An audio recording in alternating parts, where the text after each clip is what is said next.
In the glittering world of celebrity entanglements, where high-profile romances often spill over into public spectacles and musical feuds, few stories have captivated fans quite like the unfolding drama between Taylor Swift, the undisputed queen of pop anthems, and Kayla Nicole, the ex-girlfriend of NFL star Travis Kelce.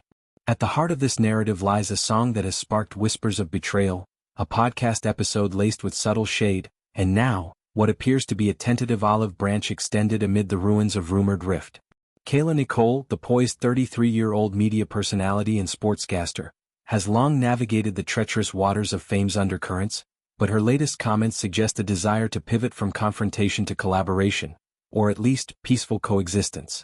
To understand the genesis of this tension, one must rewind to the electric summer of 2023, when Taylor Swift first stepped into the Kansas City Chiefs' kingdom, her presence transforming football games into global events. Swift, then 33 herself and fresh off a whirlwind Eras tour, began dating Kelce, the charismatic tight end whose charm had already won over millions. Their romance was the stuff of fairy tales, red carpet appearances, surprise on-stage shout-outs, and a narrative arc that seemed scripted for Swift's next album. Yet, lurking in the shadows was Nicole, Kelce's ex of 5 years, whose relationship with the athlete had ended amicably in 2022 but left her exposed to the relentless scrutiny of Swift's fanbase, the infamous Swifties. Nicole, a Kansas City native with a background in broadcast journalism, had built a career blending sports commentary with lifestyle influencing. Her podcast, The Pre-Game, became a sanctuary for candid discussions on everything from game day fashion to the emotional toll of public breakups. It was here, in an earlier episode, that she first broached the subject of Opalite, Swift's latest release from her album The Tortured Poets Department, Extended Edition. Fans dissected the track's lyrics for veiled references to Nicole, lines about old flames flickering in the rearview, and ghosts of games won and lost on the field.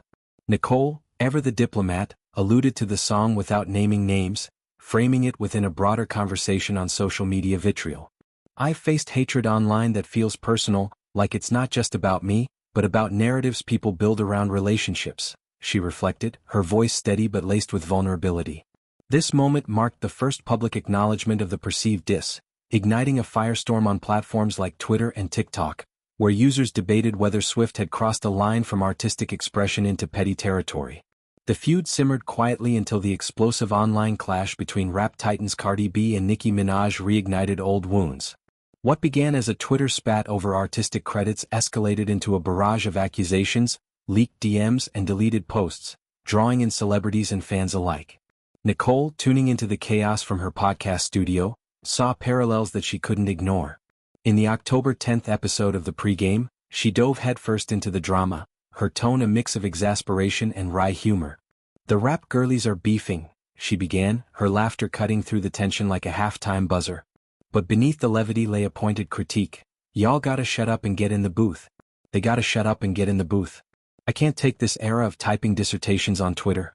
You said that you were in your bed last night reading it like a book. It's truly too much." Her words hung in the air, a clarion call for resolution through creativity rather than keystrokes. Nicole elaborated, painting a vivid picture of the modern feud, endless threads of outrage, screenshot marathons, and the dopamine hit of viral clapbacks.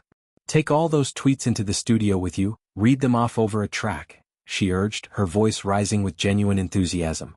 It was a nod to the golden era of hip-hop beefs, where rivalries birthed classics like Tupac's Hit 'Em Up or Jay-Z's Takeover, anthems that turned pain into platinum. For Nicole, this wasn't just commentary on Cardi and Nicki, it was a subtle invitation to Swift, whose own discography is a masterclass in transforming heartbreak into hits. Fans latched onto the subtext immediately, flooding comment sections with speculation. Was this Nicole's way of saying, "Let's make music, not memes"? Yet, Nicole didn't stop at encouragement. She condemned the uglier side of digital discourse. "The online feud seemed like cyberbullying," she confessed, her expression darkening as she recounted the dehumanizing rhetoric that had plagued her own life post-Kelce. "I didn't like it. I'm not into it."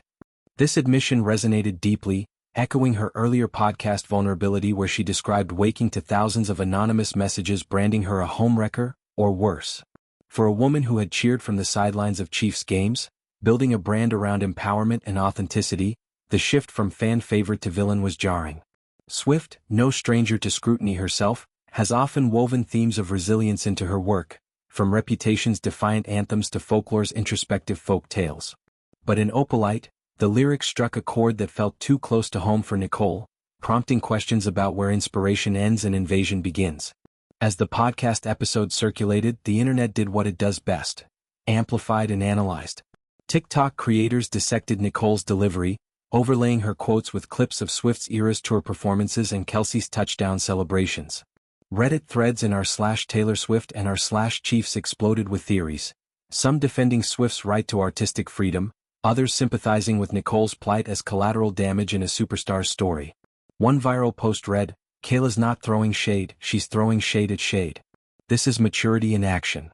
Meanwhile, insiders close to Nicole whispered of her admiration for Swift's talent, suggesting the podcast was less a jab and more a genuine plea for de-escalation. "Kayla's always been about lifting women up," one friend told entertainment outlets.